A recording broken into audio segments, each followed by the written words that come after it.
आमच्या काही शासनाच्या विरोधात हा मोर्चा आहे असं आमचं म्हणणं नाही।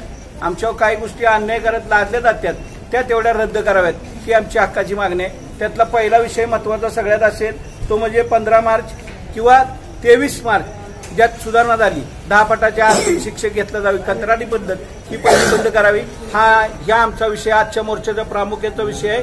दुसरा विषय 20 किंवा संच मान्यता ह्यो एक विषय आम्ही कंत्राटी पद्धत बंद करावी, सेवानिवृत्त शिक्षकांना यात संधी दिली जाऊ नये हा एक विषय आहे।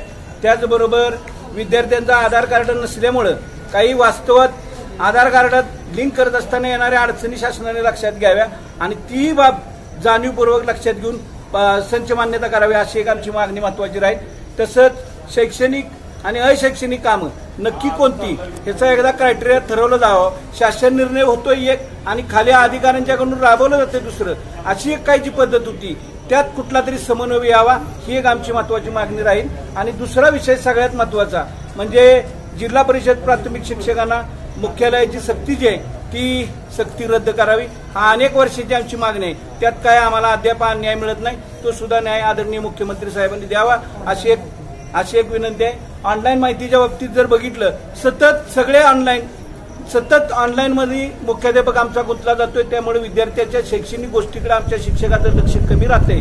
त्यामुळे ती बाब ऑनलाईन जी काही पद्धत GR पाठवायचा असेल किंवा शिक्षकांच्या माहित्या मागवायच्या असतील या सगळ्या गोष्टी थांबवल्या जाव्यात ही एक महत्त्वाची विषय आहे। त्याचबरोबर जुनी पेन्शन ही आमच्या शिक्षकांना मिळावी ती लागू व्हावी हा एक विषय आमचा या विषया अजेंडावरचा आहे। तसंच नवीन शिक्षण सेवकांचं शिक्षण सेवक पद रद्द झालं पाहिजे ही एक प्रामुख्याची मागणी आहे। ती एवढ्यासाठीच आहे की अनेक शिक्षक जे नवीन लागलेत त्यांची वय 30 वर्ष झालेत आणि 30 वर्षानंतर सेवेत आलेत, त्यामुळे त्यांचा आणि जर 3 वर्षाचा कालावधी वाढला तर नक्की ते सर्व्हिस ती किती वर्षाची करणार हा एक विषय आमच्यासाठी महत्त्वाचा आहे। यापुढची आमची आर्थिक मागणी शिक्षकांची कोणतीही नाही, आमची खरं प्राधान्याने एकच मागणी आहे की आम्हाला शिकवू द्या आणि विद्यार्थ्यांना शिकवू द्या। आज शिक्षक एवढा त्रस्त आहे, त्याच्या पाठीमागं त्याचं मुख्य अध्यापनाचं काम सोडून अनेक कामं त्याच्या पाठीमागं लावली जात आहेत। त्यामुळं खरं तर शिक्षक विद्यार्थ्यांच्या समोर नसल्यामुळं गुणवत्ता ढासळण्यामध्ये हे एक सगळ्यात महत्त्वाचं कारण आहे। आजच्या या मोर्चाची आमची एकच मागणी आहे की आमचा जो संच मान्यतेचा आदेश आहे 15 मार्चचा तो संच मान्यतेचा आदेश यामध्ये विद्यार्थ्यांची पटसंख्या कमी करून त्या कमी पटसंख्येला शिक्षक यामुळे आमचे हजारो बांधव त्या ठिकाणी एक्सेस होण्याचा धोका आहे। त्यामुळे आमच्या हजारो बांधवांना या ठिकाणी एक्सेस झाल्यामुळं त्यांची गैरसोय होणार आहे आणि शिक्षक संख्या कमी झाल्यामुळे त्याचा गुणवत्तेवर परिणाम होणार आहे। 5 सप्टेंबरला पुन्हा एक आदेश काढला आणि 10 आणि आता 20 खरं होतं पण परत त्यात सुधारणा करून 10 वर आणलं।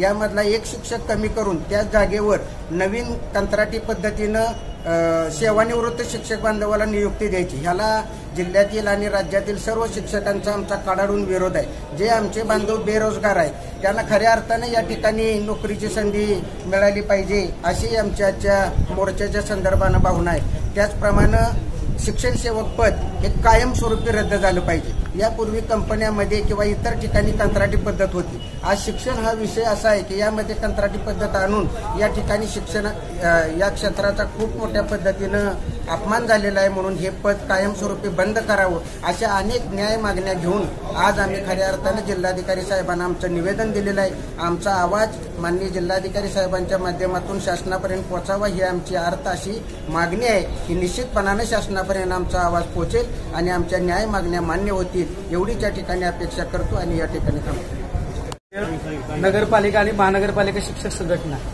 महाराष्ट्रामध्ये नगरपालिका आणि महानगरपालिकेचे 1 लाख शिक्षक आहेत। सगळ्यात दुर्दैवाची बाब ही आहे की जिल्हा परिषद शिक्षक असू देत, खाजगी शाळेचे शिक्षक असू देत, यांना वेतन आयोग असेल, जुनी पेन्शन असेल किंवा 100% वेतन असेल हे तातडीने दिलं जातं।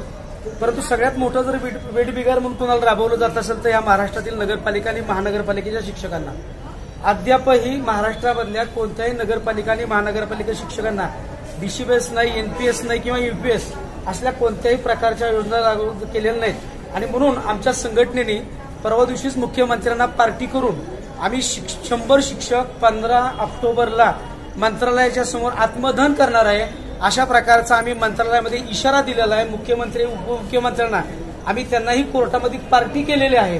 आणि जर आमचा हा प्रश्न 100% वेतन आणि जुनी पेन्शनच्या संदर्भात सुटला नाही तर आमच्या राज्यातले 100 शिक्षक हे मंत्रालयाच्या समोर आत्मदहन करणार आहेत. हा अतिशय महत्वाचा या संदर्भातला विषय.